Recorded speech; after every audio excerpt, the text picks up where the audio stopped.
ఉత్తర భారత్ తో పాటు తెలుగు రాష్ట్రాల్లో కురుస్తున్న భారీ వర్షాలకు ప్రాజెక్టులు నిండుకుండలా మారాయి. ఎగువ ప్రాంతాల నుండి పోటెత్తుతున్న వరదలతో అన్ని ప్రాజెక్టుల నుండి నీటి విడుదల కొనసాగుతోంది. మహబూబ్ నగర్ జిల్లా జూరాల ప్రాజెక్టుకు వరద ప్రవాహం కొనసాగుతోంది. ఇన్ఫ్లో 3,85,000 క్యూసెక్లు రావడంతో అంతే మొత్తంలో నీటిని దిగువకు వదులుతున్నారు. ప్రాజెక్టు సామర్థ్యం 318 మీటర్లు కాగా ప్రస్తుత నీటి మట్టం 317 మీటర్లకు చేరుకుంది. జూరాల నుంచి వస్తున్న వరద ప్రవాహంతో శ్రీశైలం జలాశయానికి వరద ప్రవాహం పెరిగింది. ఇన్ఫ్లో 4,89,000 క్యూసెక్కులుగా ఉంది. 5,14,000 క్యూసెక్కుల నీటిని కిందికి విడుదల చేస్తున్నారు. శ్రీశైలం నుంచి వస్తున్న భారీ వరద ప్రవాహంతో నాగార్జున సాగర్ గరిష్ట నీటి మట్టానికి చేరుకుంది. 5,40,000 క్యూసెక్ల వరద వస్తుండగా అంతే మొత్తంలో నీటిని దిగువకు వదులుతున్నారు అధికారులు.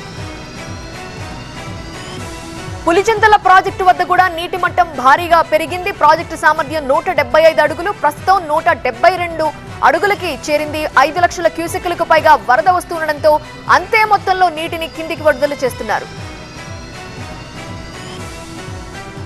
ఎన్టీఆర్ జిల్లాలో బీభత్సం చేసిన బుడమేరుకు వరద ప్రవాహం కొనసాగుతోంది. ఎగువ నుంచి 1,400 క్యూసెక్ల నీరు వస్తుండగా అంతే మొత్తంలో నీటిని దిగువకు వదులుతున్నారు.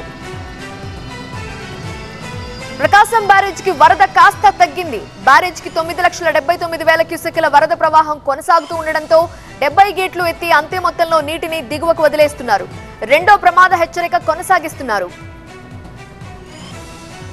సిరిసిల్ల జిల్లాలో కురుస్తున్న భారీ వర్షాలకు ఎగువ మానేరు జలకళ సంతరించుకుంది. నర్మాల దగ్గర నిండుకుండలా మారి మత్తడి దూకుతోంది. ఎగువ మానేరు నీటి సామర్థ్యం 31 అడుగులకు చేరుకోవడంతో పరిసర ప్రాంతాలను అప్రమత్తం చేశారు అధికారులు. తమ్మిలేరు రిజర్వాయర్ కి వరద పోటెత్తడంతో ఏలూరు జిల్లా మాదేపల్లి, లింగరావుగూడెం ప్రాంతాల్లో పంట పొలాలు నీట మునిగాయి. వరద ఉధృతితో ఎప్పుడు ఏం జరుగుతుందో తెలియక రైతులు ఆందోళన చెందుతున్నారు.